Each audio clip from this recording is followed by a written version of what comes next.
먼저 좀 죄송하다는 말씀을 좀 드릴 이야기가 있어요.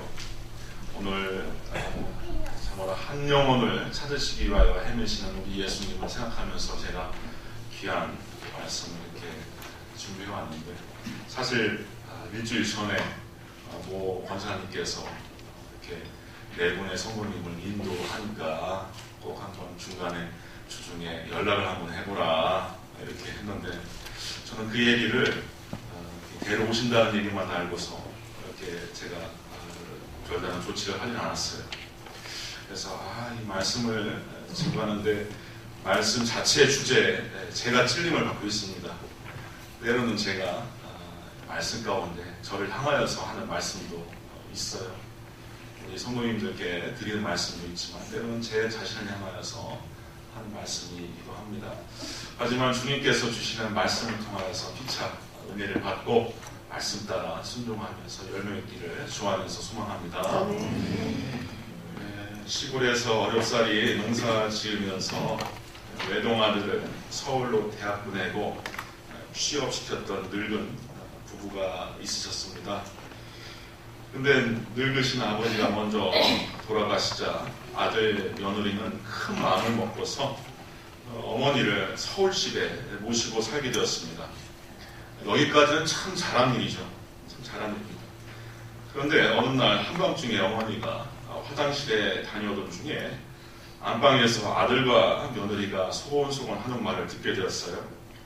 며느리의 목소리가 먼저 들려옵니다. 당신은 우리 집에서 1번이 누구야? 아들이 대답해요. 그야 당신이지. 아니야. 우리 딸 이순이가 최고지. 그러면 당신이 2번이네. 이렇게 남편은 유치원에 다니는 딸이 1번이고 자기 마누라가 2번이라고 수긍을 하는 거예요. 며느리가 계속 말을 이어갑니다. 그러면 당신은 3번이고 그러면 4번은 누구지? 그야 우리 집 강아지 뽀삐지. 여기까지 듣던 시어머니가 기가 막힌 거예요. 그래서 다음날 아침에 아들 내외가 일어나 보니까 현관문에 이런 메모가 붙어있는 것입니다. 3번아 잘 있거라. 5번은 시골 간다. 1번 간식은 냉장고에 있고 4번 먹이는 베란다에 있으니 찾아 먹이거라. 이 세상 돌아가는 것을 보면 인간에 대한 차별과 대척이 참 심합니다. 능력대로 줄을 세우는 것까지는 이해가 가는데 키나 생긴 것 가지고도 줄을 세워요. 날 때부터 그렇게 생겼는데 어떻게 하란 말인가, 그런 생각이 들 때가 있습니다. 심지어 가족 안에서 차별이 있기도 해요. 어떤 자식 더 이뻐하고 다른 자식 미워하고. 사람을 차별하는 것이 가정에도 있으면 참으로 곤란합니다. 현에는 가정사의 비극이기 때문에 그렇습니다. 야곱의 일가에 들이닥친 분쟁과 이산의 원인이 어디 있었습니까? 야곱이 12아들 중에서 유달리 자기가 정말 총애했던 그 라헬에게서 난 아들 요셉만 특별히 사랑하는 것, 그 한 가지 이유 때문에 야곱의 일가가 엄청난 분쟁과 불화에 휘말렸지 않습니까? 요셉만, 자기 11째 아들 요셉에게만 그 채색 옷을 씌워 입히고 다른 아들에게는 그냥 민무늬 옷만 입히는 거예요. 오늘 함께 읽은 본문은 예수님께서 하나님의 사랑을 설명하시면서 지으신 비유 우화입니다. 내용은 간단해요. 어떤 목자가 100마리의 양을 이렇게 모양하고 있는데 한 마리가 사라진 거예요. 잃어버렸다 이거죠. 근데 이 목자는 99마리를 들에 두고 그 잃어버린 한 마리를 찾으러 떠납니다. 99마리를 우리에 둔 게 아니라 그냥 들에 고스란히 두고 잃어버린 한 마리 양을 찾으러 떠난다는 얘기예요. 그리고 찾아낸즉 즐거워서 어깨에 둘러매고 집에 와서 그 벗과 이웃을 불러 모으고 말하되 잔치를 하면서 즐기자. 내가 나의 잃은 양을 찾아내었노라 하면서 기뻐했다 하는 이야기입니다. 이 누가복음을 보면은 다른 복음서에 없는 비유가 나오는데 바로 이렇게 잃어버린 것에 대한 또 잃어버린 것을 찾은 기쁨에 대한 비유가 바로 함께 읽은 누가복음 15장에 세 가지가 나옵니다. 잃어버린 한 마리 양에 대한 비유, 또 잃어버린 한 드라크마, 동전 한 입이죠. 한 드라크마에 대한 비유, 그리고 그 유명한 잃어버린 탕자에 대한 비유가 15장에 나와 있습니다. 근데 이 누가복음 15장에서 예수님이 참 문학적인 재능을 발휘해서 아주 짧은 우화를 세 가지를 제시하는데 여기에서 우리가 받아들여야 할 것이 무엇이냐면 첫째, 하나님은 인격적인 하나님이다 라고 하는 사실을 우리가 받아들여야 됩니다. 세상 철학자라든지 세상의 많은 종교인들도 가끔 그런 얘기를 해요. 존재하는 것에 기원이 있겠지. 하지만 그 기원이 구태여 인격이라고 할 것은 없다. 하나의 법칙으로 볼 수 있고 세상 입법으로 볼 수 있는데 그걸 인격으로 보기 힘들다. 이렇게 얘기하는 사람이 있는데 예수님은 이 15장의 본문을 통하여 하나님은 인격적인 하나님이다 라고 하는 것을 가르쳐 주시는 거예요.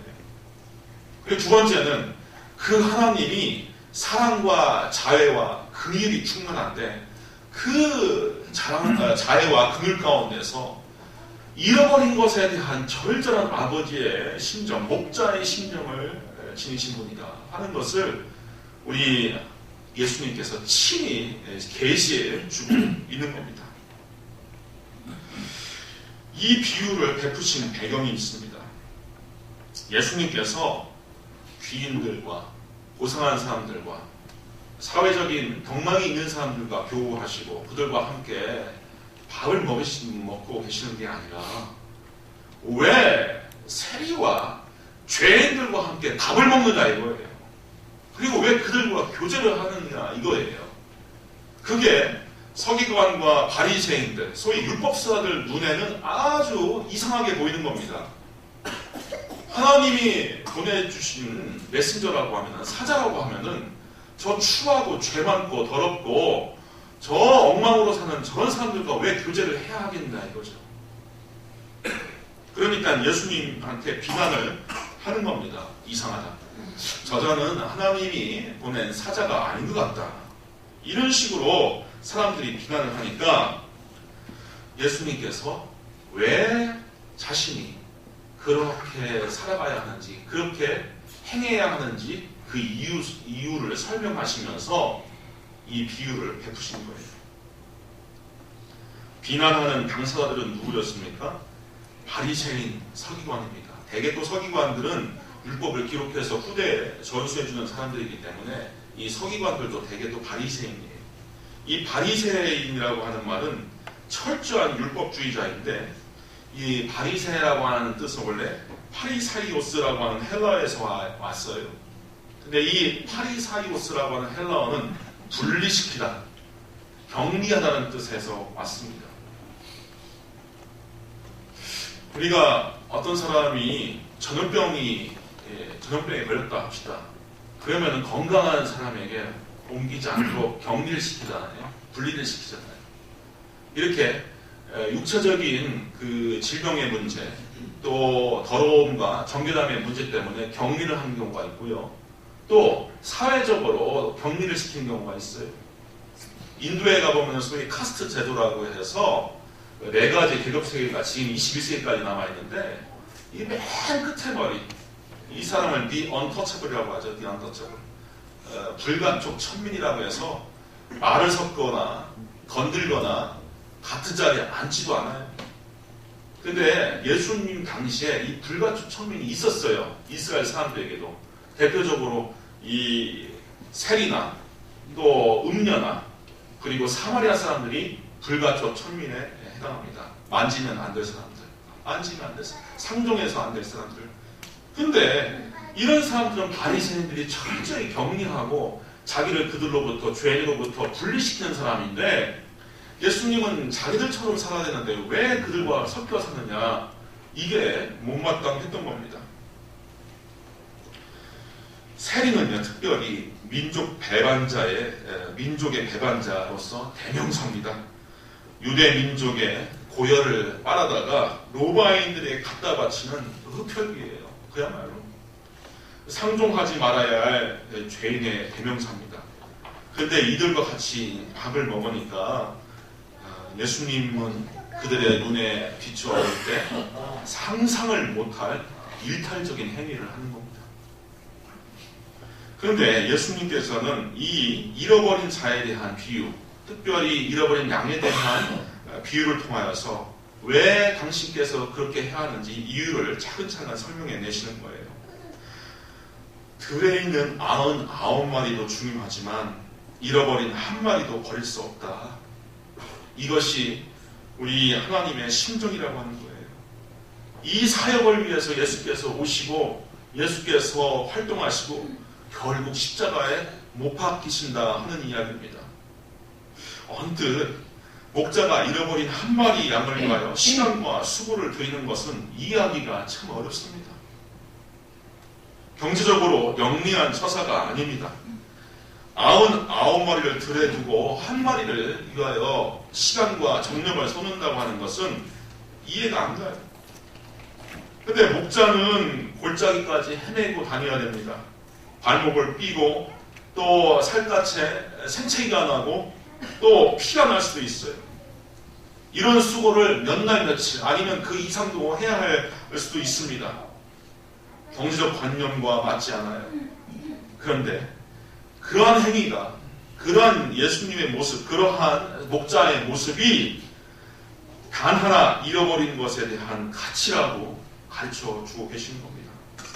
특히 우리 주님께서는 약하고 상처 입고 헤매고 방황하는 것에 대하여 더 마음을 쓰고 고생하는 것이 하나님의 길이다. 이것을 계시해 주십니다. 어떤 목사님의 간증을 들었어요. 충청도 보령의 산골 출신의 목사님인데 아들만 유일하게 서울로 상경해서 대학을 나와서 버젓이 성공했습니다. 그런데 다른 자매들도 그럭저럭 학교를 나와서 잘 사는데 유독 큰 누나만 삶이 어려워요. 옛 시절을 살아오신 분들은 대개 이게 어찌된 영문인지 금방 이해갈 겁니다. 옛날 만 누나, 큰 누나는요, 어머니 대신해서 그야말로 집안의 살림꾼으로, 살림 미천으로 온갖 어려운 일들을 도맡아야 되고 또 심지어 가사와 육아까지 분담해야 되고 그 일 때문에 변변히 좋은 학교 못 가는 경우가 많습니다. 가뜩이나 어려운 살림에 큰 누나를 학교 보낸다? 누이를 학교 보낸다? 이거 옛날 사람들 관념에는 있을 수가 없는 일이에요. 시집도 좋은 곳으로 가지를 못했고 보령 탄광에 일하는 광부에게 시집을 간 거예요. 그래서 평생들 가난에 허덕입니다. 그런데 이 목사님이 아버지를 만날 때마다, 명절에 만날 때마다 아버지의 이렇게 눈치를 보면은 항상 큰딸에 대해서 이렇게 연민을 갖고 찾는다는 거예요. 너 큰 누나는 아직 안 왔냐? 어디 있냐? 오늘 오기를 했느냐? 이게 물으신다는 거예요.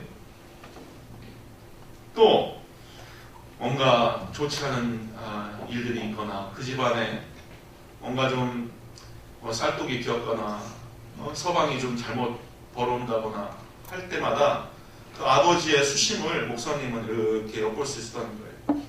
그 늙으신 아버지가 가장 기뻐했을 때는 그 모든 형제 자매들이 십지일반 큰 누나를 위해서 이렇게 보조해주고 챙겨줬을 때마다 아버지는 흐뭇해했다는 것을 봤다는 거예요. 이게 아버지의 마음 아닙니까? 아버지의 마음. 연약하고 힘겨워 사는 자식에 대한 마음. 버젓이 나부란 듯이 잘 사는 자식보다 어렵게 사는 자식에 더 마음이 가는 게 이게 부모의 마음, 아버지의 마음이에요.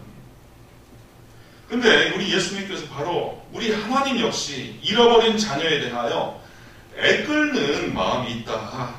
이걸 가르쳐 주신 겁니다.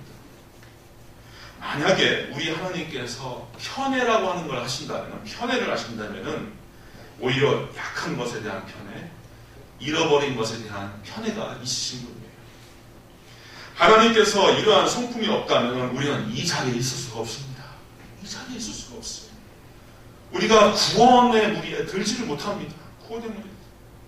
아마 구원은 바리새인들이 제일 먼저 받았을 거예요. 그런데 저와 우리 성도님 같은 우리 못난 사람들이 구원의 자리에 지금 참여하고 있는 거예요. 하나님을 떠나 죄악과 혼돈에 빠져 헤맸던 우리를 예수님께서 먼저 찾아오지 않으셨다면 우리는 구원받지 못했을 겁니다. 지극히 작고 보잘것없는 것에 대한 예수님의 심정은 이러한 교훈에서도 잘 드러나요.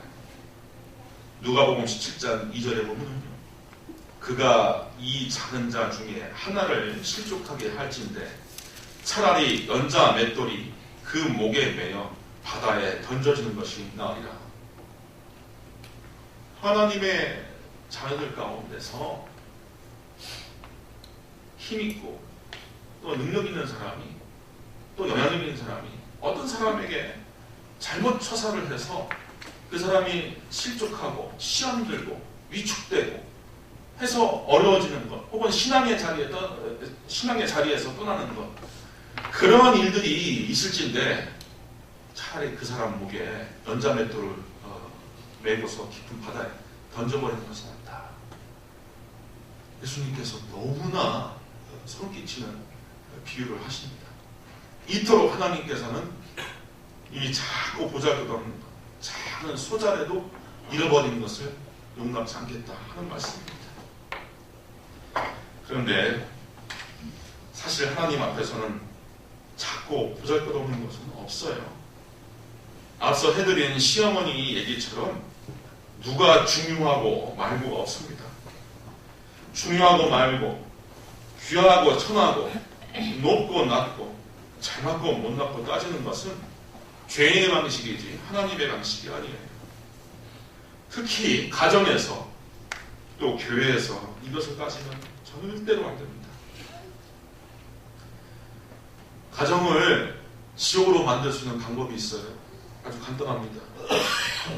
가족 구성원들을 능력대로 줄 세우면 됩니다. 그러면 가정이 지옥됩니다.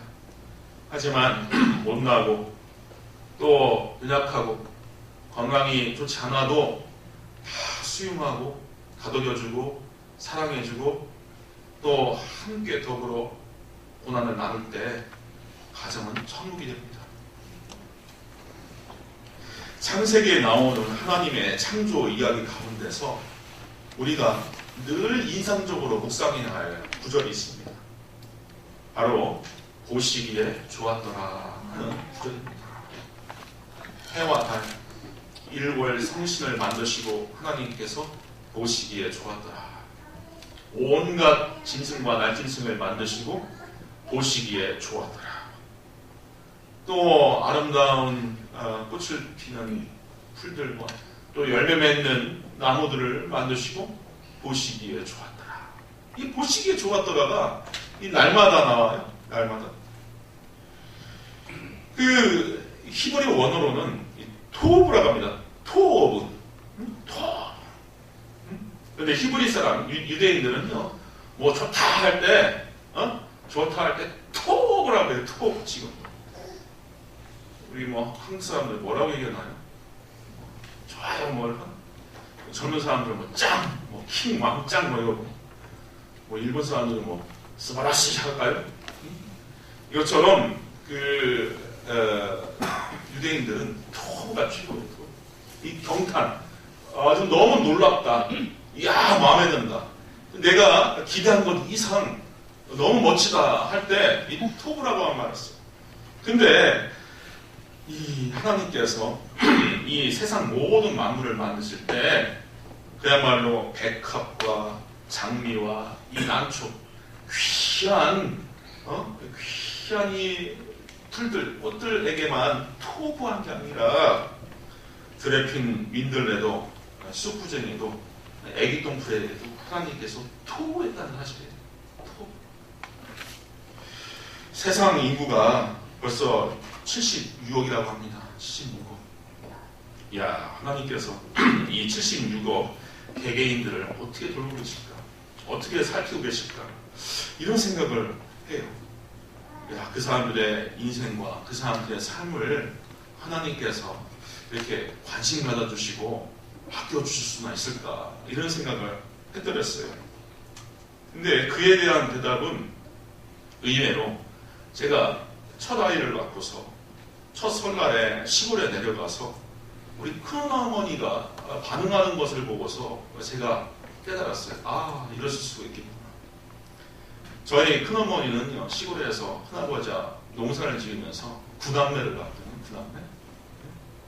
영순이, 인순이, 봉순이, 채순이, 용순이, 효순이 다 이렇게 줄줄이 낳았는데, 근데 제 아이를 낳아서 한 60일 된 아이를 이렇게 보여드렸더니 막 큰어머니가 막 손가락을 피면서 뽀뽀를 하고 그 이놈 같은 애 발에다가 막 뽀뽀를 하면서 아이고 이거 정말 이렇게 잡을 수가 없네. 아이고 얼마나 이쁜지 몰라 이러시는 거예요. 저는 이해가 안 갔어요. 벌써 9남매를 키우신 분인데 뭐가 이렇게 색다를까? 뭐가 이렇게 이쁠까? 그런데 이쁜 거예요. 이쁜 거예요. 앞으로 뭐 76억이 아니라 뭐 86억, 96억이 되든 아마 하나님께서는 우리 각자에 대해서도 그렇게 이뻐하시고 또 귀히 여겨주실 것으로 저는 생각을 해요.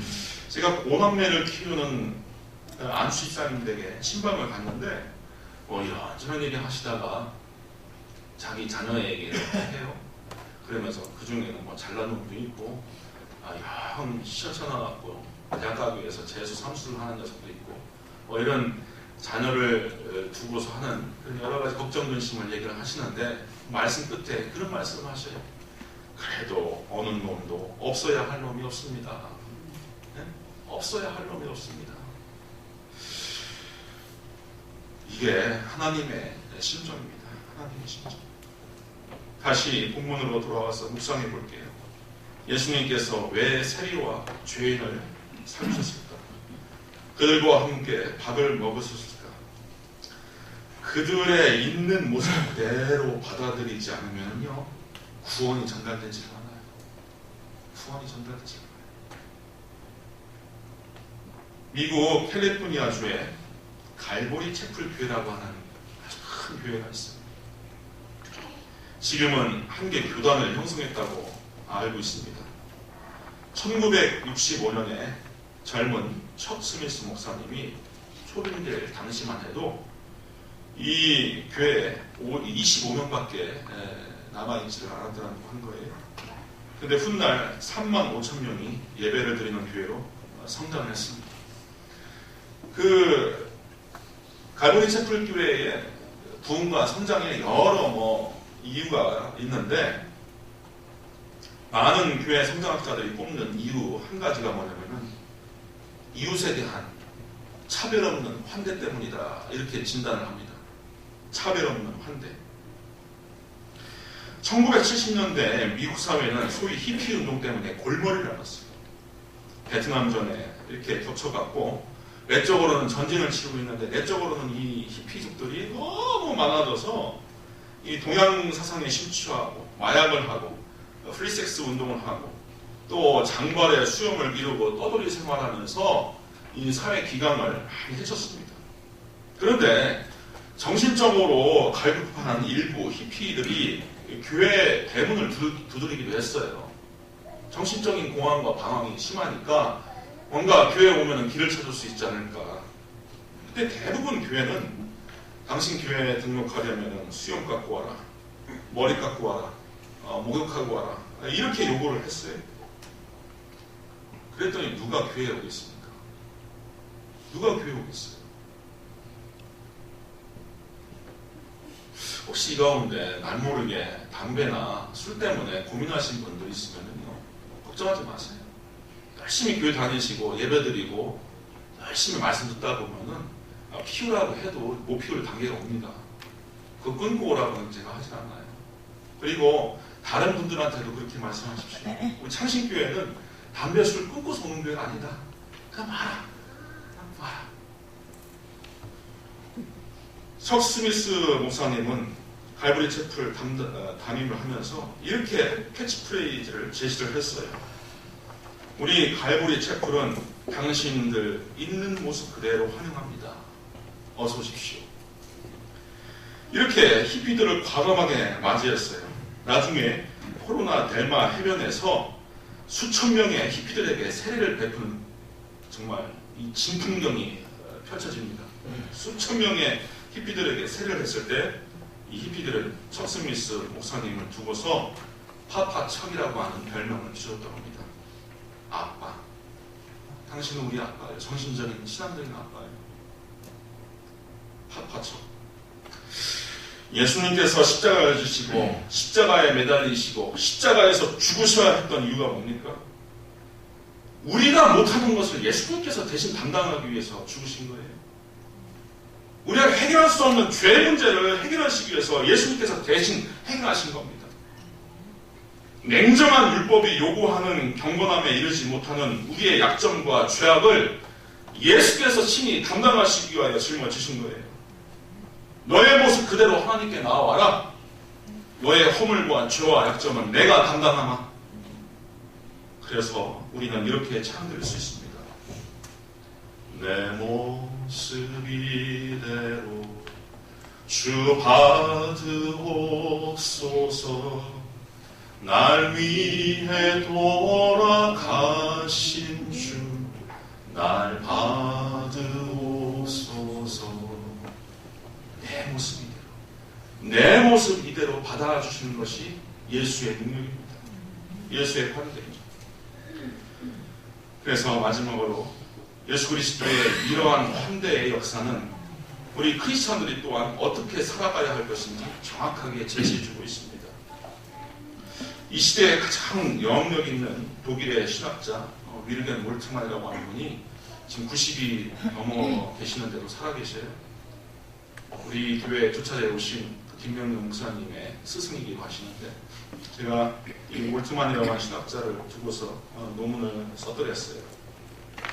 많은 저서를 읽어야 되고 분석을 했어야 되는데, 제가 이 몰트만이라고 하는 신학자의 이야기 중에서 가장 마음에 와닿는 것, 나름대로 복음을 표현한 한 가지 문장에 깊이 꽂히고 깨달은 바가 있습니다.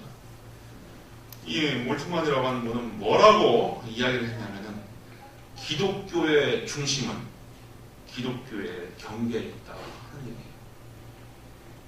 이게 뭔 소리인가? 기독교의 중심은 기독교의 경계에 있다. 뭡니까?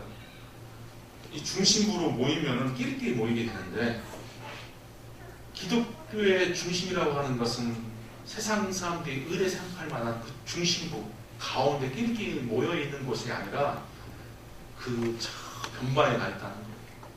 예수님께서 사마리아 음녀 수가성 여인을 만났던 것처럼, 세리와 죄인들과 함께 밥을 먹었던 것처럼, 죄를 위하여서 또 원수도 타는 사람을 위해서 못 박힌 것처럼, 기독교의 본질은 우리가 이건 경계다, 이건 우리가 맞아줄 수 없다라고 하는 그 지점에 있는 것이 기독교의 본질이다. 이렇게 설명하고 있습니다. 우리 인간들은 서로 간에 수많은 차이 가운데서 살아갑니다. 이해득실, 경제적인, 계층적인 차이, 인종, 문화, 이념, 사상, 서로 다른 기호, 이런 것들로 서로 상호간에 막혀 있어요. 그래서 을에 유유상종합니다. 유유상종. 물은 물끼리, 기름은 기름끼리. 윤리학도 인간이 만든 윤리학도 유유상종의 윤리학이에요. 그 아리스토텔레스의 니코마스 윤리학이라고 한 건 있는데, 그것도 가만히 들여다보면은 자유인은 자유인의 윤리, 또 노예는 노예의 윤리, 부녀자는 부녀자의 윤리 따로 있어요. 공자도 그랬잖아요. 군군, 신신, 부부, 자자. 그 군자는 군자다. 왕은 왕가가 되고, 신하는 신하가가 되고, 아버지는 아버지가가 되고, 자식은 자식가가 된다. 이렇게 차등이 있는 윤리학. 근데 예수님의 윤리는, 예수님의 인간관계로는요, 이 차이의 환대, 차이가 있는 것을 그레껴 안고 수용하는 윤리예요. 저는 예배 후에 점심을 먹을 때 참 가장 마음이 흡족한 장면은 그 이역 말리에서 온 유학생들이 권사님들과 섞여서 밥을 먹는 모습을 보면은 그토록 그렇게 흐뭇할 수가 없어요. 얼마나 아름다운 모습입니까? 피 한 방울 섞이지 않은 사람들이지만 그리스도 안에서 한 지체가 되어서 함께같이 겸상하며 밥을 먹는 그런 모습이 얼마나 아름다워 보이는지 몰라요. 오늘 본문에서 우리 눈길이 잠시 멈추어야 할 대목은 1절에 모든 세리와 죄인들이 말씀을 들으러 가까이 나오니, 예수님이 좋다 이거예요. 예수님이 좋다. 예수님이 무슨 말씀을 하는지 듣고 싶다 이거예요. 손가락질 당하는 사람들은 이 사람 만나는 거 그렇게 좋아하지 않습니다. 이렇게 또 참 상처가 많은 사람일수록 대인관계에 가리는 게 많아요. 근데 이 사람들이 예수를 선택한 거예요. 예수께 나오는 게 좋다 이거예요. 왜냐? 자신들을 언제나 환대하는 예수님이기 때문에 그렇습니다. 우리 모든 창신교회 성도님들도 이 예수님의 사랑과 관용과 환대로서 세상을 치유하고 이웃들에게 복음을 증거하고 많은 사람들을 하나님의 구원의 길로 인도하실 수 있는 저와 여러분 되기를 이 예수 그리스도 이름으로 축원드립니다. 기도하겠습니다. 은혜로우신 아버지 하나님, 하나님께서 잃어버린 저희들을 찾으시기 위하여 그 아들 독생자 예수 그리스도를 보내주시오 우리를 생명의 길, 구원의 길로 인도하여 주시니 감사합니다. 이 큰 은혜 때문에 저희들이 여기에 와 있습니다.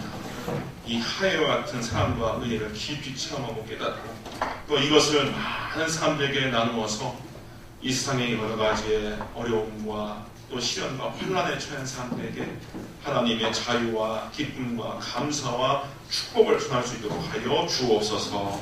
예수 그리스도 이름으로 기도하옵나이다. 아멘. 90장